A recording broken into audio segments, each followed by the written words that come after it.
Hello everyone, I am your English teacher Pratika Shalpen, and today I'll teach you a beautiful poem by Robert Frost, The Road Not Taken. Road Not Taken was a very famous poem written by Robert Frost. So सबसे पहले what we'll do is we'll just go through the introduction of the poet.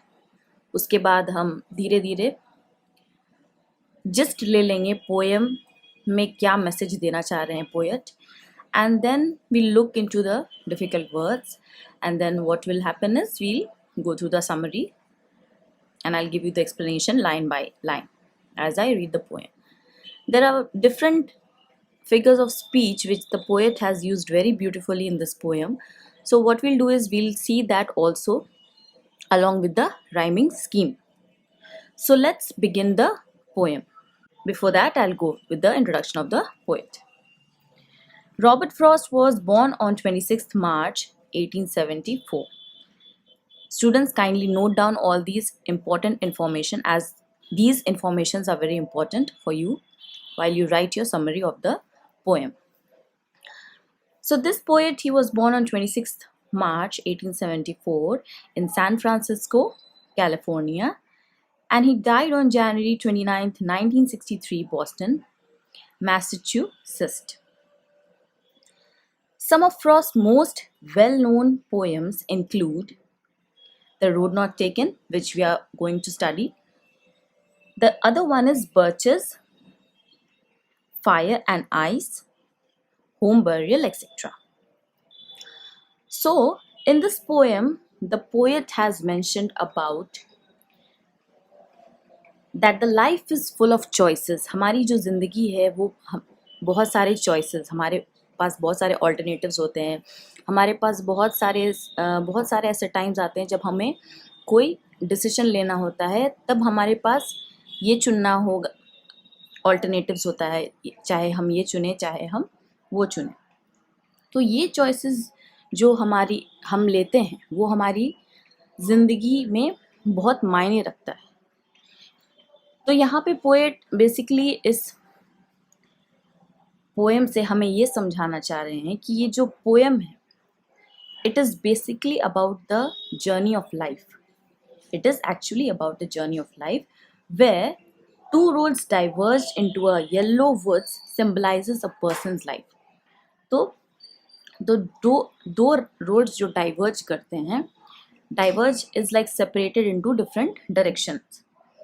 तो ये जो yellow would में diverge करते हैं roads, ये symbolize करता है एक पर्सन के जिंदगी को.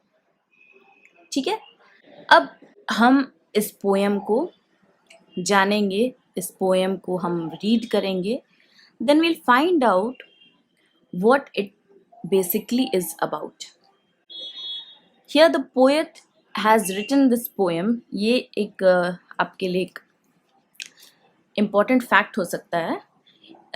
फ्रॉस्ट जो है इस पोएम को अपने एक फ्रेंड एडवर्ड थॉमस के लिए लिखे थे as a joke, and he considers it as a very tricky poem. In The Road Not Taken, Robert Frost makes a fascinating use of two roads as a metaphor for life. So let us see what is a metaphor. A metaphor is a figure of speech that is used to make a comparison between two things that aren't alike but they do have something in common. तो metaphor एक figure of speech होता है जो कि use किया जाता है दो चीज़ों के बीच में कंपैरिजन करने के लिए जो कि एक जैसे नहीं हैं, लेकिन उनमें sometime they have something in common. कुछ कॉमन चीज़ें होती है और उसे हम क्या कहते हैं, मेटाफर कहते हैं. ठीक है, तो poets and writers they use metaphors in their poems and stories. For example आपको मैं बताना चाहूँगी कि मेटाफर के एग्जाम्पल को आप कैसे समझ सकते हैं. ठीक है, for example a river and tears aren't very alike. River और टीयर्स बहुत ही मिलते जुलते नहीं नज़र आते हैं. One is a body of water in nature, एक क्या है, एक बॉडी ऑफ वाटर होता है नेचर में, हालांकि दूसरा जो हमारे आँखों से प्रोड्यूस होता है जिसे हम टीयर्स कहते हैं। They do have one thing in common, एक चीज़ उसमें कॉमन क्या होती है, एक चीज़ उसमें ये कॉमन होती है कि वो एक टाइप ऑफ वाटर होता है जो कि बहता है, वो एक टाइप ऑफ वाटर होता है जो बहता है। And metaphor uses the similarity to help the writer और a poet to make a point. तो मेटाफर जो होता है वो क्या करता है, uses the similarity to help the writer, it helps the writer to make a point in their poem or their stories. For example, her tears were a river flowing down her cheeks. तो for example हम ले सकते हैं कि her tears were a river flowing down her cheeks. Here tears has been mentioned and river has been mentioned. So there is a comparison. So I have taught you what is a metaphor. A metaphor uses this similarity to help the writer or poet make a point. So poet और writer को कोई भी comparison करना होता है किसी चीज़ के बीच में जो कि unlike होते हैं, तो they use the metaphor to make their point. And here there are many metaphors in the poem like road, fork in the road and yellow woods. तो इस पोएम में भी हम बहुत सारे मेटाफर्स देखते हैं जैसे कि road, fork in the road and yellow woods. Here road in the poem is the metaphor for life. Road in the poem is the metaphor for life. While the fork on the road metaphorically represents the choices we make to determine the course of our lives. तो यहाँ पे road जो है इस poem में poet ने use किया है, इसे एक मेटाफर के लिए लाइफ के लिए यूज़ किया गया है, जबकि the fork on the road को मेटाफोरिकली यूज़ किया गया है, the choices we make to determine the course of our lives. ठीक है। Similarly, yellow woods भी metaphor जैसा यूज़ किया गया पोएट के द्वारा for making decisions during the hard times of a person's life.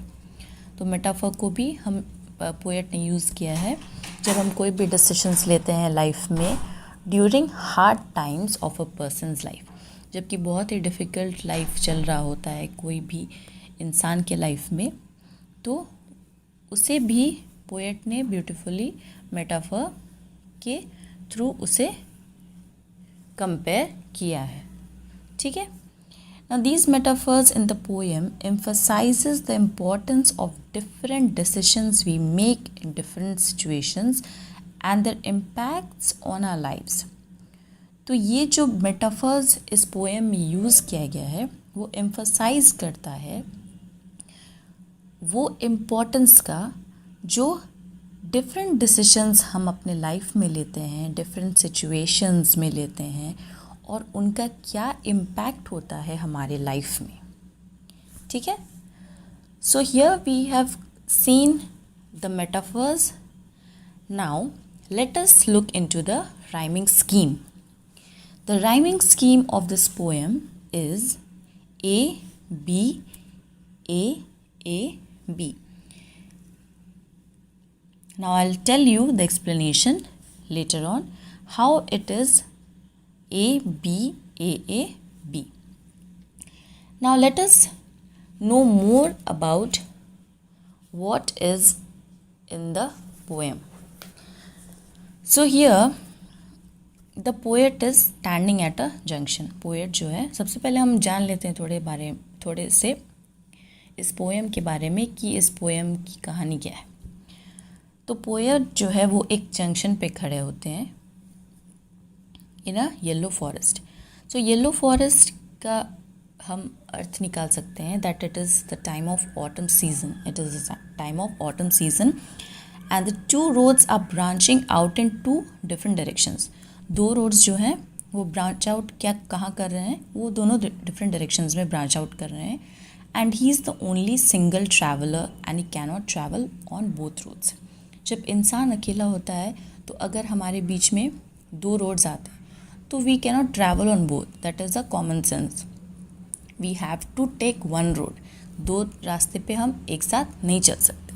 तो उसी तरह जो पोएट है वो क्या करता है, वो जंक्शन पे खड़े हैं एंड ही लुक्स फार, काफ़ी दूर तक वो देखते हैं और उन्हें ये एक डिलेमा होता है। Dilemma is a confusion state, it is a state of confusion where we are not able to take any decision. हमें समझ नहीं आता है कि हम कौन सा रास्ता लेंगे तो वो हमारे लिए अच्छा होगा, या कौन सा रास्ता हम ना लें तो हमें बाद में रिग्रेट करना पड़ सकता है। So here two roads and the choice, two roads है और उसे चॉइस लेना है। The other road is just as fair as the first one. पहला रास्ता वो छोड़ देते हैं और वो दूसरा रास्ता चुनते हैं जो कि पहले जैसा ही है। It is also like the first road but it presents a claim in one sense. वो एक अलग सा उन्हें फीलिंग लगता है कि इन्हें उस पर ट्रैवल करना चाहिए। वो क्या है, it is grassy and wants wear. वो काफ़ी ग्रासी है, जिस रोड पे वो चलने की सोच रहे हैं वो काफ़ी ग्रासी है बट द पोएट इज़, और वो चाहता है कि वो जो रास्ता है वो चाहता है कि उस पे लोग चलें। It is like it is inviting that people should walk on it and it is very grassy. तो पोएट जो है काफ़ी कंफ्यूज हो जाता है, बेचारा सोचता है, फाइनली रिजॉल्व्स द डिलेमा। मैंने आपको बताया था डिलेमा क्या होता है, it is a state of confusion where you are, it is difficult for you to make decision और choices. Here he chooses the other road.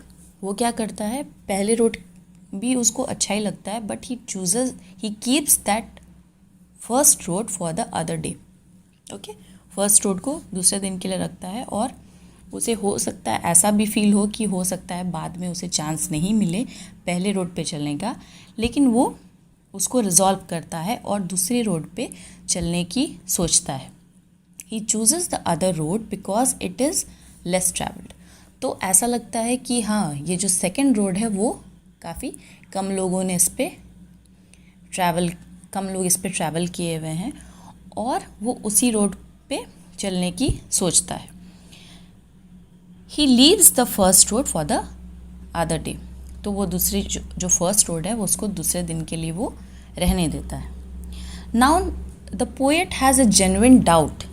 उसे एक डाउट होता है दैट इज़ वेरी मतलब काफ़ी हद तक वो सही है और वो काफ़ी ट्रू डाउट है, उसे अंदर से फील होता है कि both the roads lay before him covered with the fallen leaves. दोनों रोड जिस पे वो चलना चाहता है, दोनों रोड पे देखता है क्या है कि उसे पत्ते दिखाई देते हैं और poet leaves the first road. Poet पहले क्या करता है, वो पहला रोड को वो छोड़ देता है एंड फॉर अदर डे, दूसरे दिन के लिए वो छोड़ देता है। And he also has a genuine doubt. वो डाउट करता है इस बात को, क्या will he ever get a chance to travel on that road he has already left. तो उसे ये माइंड में क्या होता है, उसे माइंड में एक डाउट आता है, उसे एक शंका होती है कि क्या मैं वो जो रोड मैं छोड़ रहा हूँ उस पर मुझे क्या चांस मिलेगा चलने का फिर दोबारा। तो he is like confused of what decision he has made और what choice he has made will affect him letter.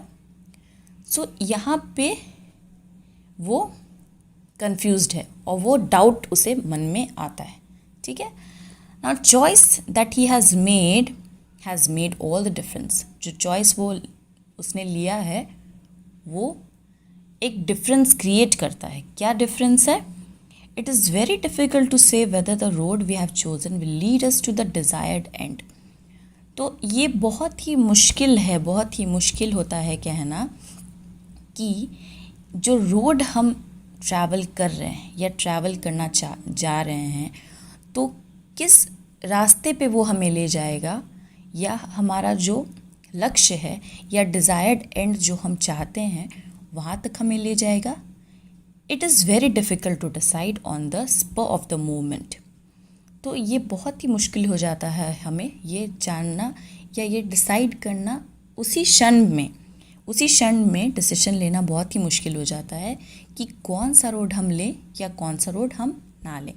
उसी तरीके से जिस तरीके से पोएट को कन्फ्यूजन होता है, डिलेमा में वो पड़ जाता है और उसे डाउट होता है. ठीक है. Now the poet will be telling this with a Sai that his choice has made all the difference in his life. तो पोएट जो है वो एक बहुत ही हामी भर के ये कहता है कि जो चॉइस वो उसने लिया है वो ही उसके लाइफ में एक डिफरेंस क्रिएट करेगा, एक बदलाव लाएगा, एक चेंज लाएगा. Perhaps the road that was not taken could have proved more rewarding than the road not taken. तो हो सकता है जो रोड उसने ना लिया वो हो सकता होगा कि वो ज़्यादा रिवॉर्डिंग हो, या ज़्यादा उसमें कुछ अच्छा हो, या ज़्यादा कुछ उसमें बेहतर हो, या उसे वो रोड नहीं चुनने पे ये एहसास हो रहा है. ठीक है. But now he can do nothing as his choice is irrevocable. तो यहाँ पे क्या है, वो अब कुछ नहीं कर सकता है. अब वो इस चॉइस को जो वो डिसीजन ले चुका है, वो चूज़ कर चुका है, और वो उसे अब बदल नहीं सकता है. तो ये इस पोएम के समरी के बारे है, जो कि काफ़ी ज़्यादा मुश्किल नहीं है, काफ़ी ज़्यादा इजी है, जो कि आप लोगों ने इजीली पढ़ लिया. तो बेसिकली इस पोएम में हमने ये जाना कि हम लोग जब भी अपने लाइफ में डिसीजंस लेना होता है, we should think about it. When we are given two alternatives, when we have so many alternatives, when we have to make choices in our life, we should be very very careful of what we think and what it will bring in the future. जो decisions हम ले रहे हैं हमारे future पे या हमारे destiny को कैसे वो इम्प्रूव करेगा, या कैसे वो उसके लिए बेहतर होगा. तो इसीलिए हमें कोई भी डिसीजन लेने से पहले हमें उसके बारे सोचना चाहिए. हमें वो बाद में चल के उस पर रिग्रेट नहीं हो कि हमने ये डिसीजन क्यों नहीं लिया था. Now let us see some more figures of speech. Here imagery is being used. Imagery यहाँ पे दिया गया है. जैसे कि देखा जा रहा है, the poet has used the images of the senses of the sights such as leaves. यहाँ पे poet ने images का यूज़ किया है, जैसे कि leaves है, yellow woods है. और ये जो images उन्होंने यूज़ किया है वो रीडर्स को, it helps the reader to see things और visualize things. And here also simile has been given. Simile जो है आपको दिखाई दे रहा होगा. There is one simile used in the second stanza such as just as fair. Simile is something, it is a figure of speech which is use to compare things with familiar things to let the readers know it easily. तो हम simile जब भी use करते हैं अपने poems में या अपने स्टोरीज़ में, तो हम लाइक और एज का इस्तेमाल करते हैं. Now personification has personified roads in the third line of the second stanza. Personification क्या होता है? It is a figure of speech, a thing, an idea or an animal is given human qualities. तो ये जो figure of speech होता है, कोई भी थिंग या कोई भी आइडिया या कोई भी एनिमल को जब हम ह्यूमन क्वालिटीज़ देते हैं, तब हम इसे क्या कहते हैं? पर्सोनिफिकेशन. यहाँ पे भी रॉबर्ट फ्रॉस्ट ने बहुत ब्यूटीफुली यूज़ किया है पर्सोनिफिकेशन का. You can see this sentence, that is because it was grassy and wanted wear as if the road is human. इस सेंटेंस में हमें क्या देख रहे हैं कि ये इसे एक human quality, it is like inviting, it is very grassy and it is like wanted wear it wants to get, ये चाहता है कि उस पे कोई चले और उसको उस पे कोई रौंदे। तो ये क्या है, इट इज़ सिम्बलाइजिंग और it is giving an idea of personification. Okay, that's all for today. Thank you and have a nice day.